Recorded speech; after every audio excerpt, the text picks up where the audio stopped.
জনাব আনোয়ারুজ্জামান আনোয়ার ভাইকে ঢাকা 12 আসনে পুনর্মূল্যায়নের দাবি জানাচ্ছি।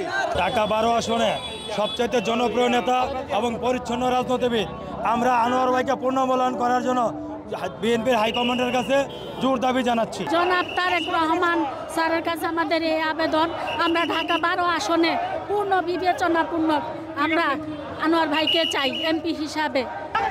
আমরা আনোয়ার ভাইয়ের পক্ষ থেকে তারেক জিয়ার সালাম নিন, দানিশ শীষে ভোট দিন। আনোয়ার ভাইয়ের সালাম নিন, দানিশ শীষে ভোট দিন। আমরা সর্বোচ্চ পর্যায়ে নীতি নির্ধারক মহলে আবেদন জানাবো যাতে তারেক রহমানের আমাদের এই 12 আসনের মাটি মানুষের নেতা আনোয়ার ভাইয়ের ব্যাপারটা পুনর্বিবেচনা করেন। সেই প্রত্যাশা রেখে আজকে এই 12 আসনের সমস্ত মানুষ রাস্তায় নেমে এসেছে শুধু এই আনোয়ার ভাইয়ের পুনর্মূল্যায়নের জন্য।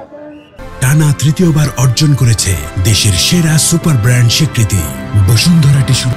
আমাদের দাবি একটাই, ঢাকা 12 আসনের অভিভাবক আমাদের মাটি ও মানুষের নেতা, ঢাকা মহানগরের সাবেক সিনিয়র যুগ্ম আহ্বায়ক ছিলেন, প্রধান সমন্বয়ক ছিলেন এবং বর্তমানে 1 নং সদস্য। উনি এই ওয়ার্ডের জনপ্রিয় কাউন্সিলর ছিলেন। উনি হাতিরঝিল তেজগাঁ শিল্পাঞ্চল তেজগাঁ শেরবাংলার একদম তৃণমূল পর্যায়ের নেতা। ওনাকে যাতে যথাযথ মূল্যায়ন করা হয় নাই, আমি অ্যাক্টিং চেয়ারম্যান ভারপ্রাপ্ত চেয়ারম্যান তারেক রহমানের কাছে আকুল আবেদন করছি ওনাকে যথাযথ মূল্যায়ন করা হোক। ঢাকা 12 আসনে আনোয়ারুজ্জামান আনোয়ার ভাই বৃহত্তর তেজগাঁও থানা বিএনপির সফল সাধারণ সম্পাদক, 27 নম্বর ওয়ার্ডের সাবেক সফল কমিশনার। ঢাকা 12 আসনের জনগণ এবং স্থানীয় ভোটার তার নেতৃত্বে ঐক্যবদ্ধ আছে। আমরা আনোয়ারুজ্জামান আনোয়ার ভাইয়ের নেতৃত্বে দানিশ শীষের পক্ষে আমরা আজকে প্রচার প্রচারণা নেমেছি। আমরা সবাই তার নেতৃত্বে ঐক্যবদ্ধ।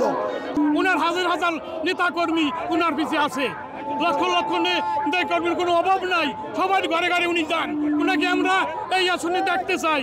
আমি দেশ নেত্রী বেগম খালেদা জিয়ার কাছে অনুরোধ করি, দেশ নায়ক তারেক রহমানকে বিশেষভাবে অনুরোধ করি এই আসনে আনোয়ার ভাইকে দেওয়ার জন্য। আমরা এমপি হিসাবে ওনাকে দেখতে চাই।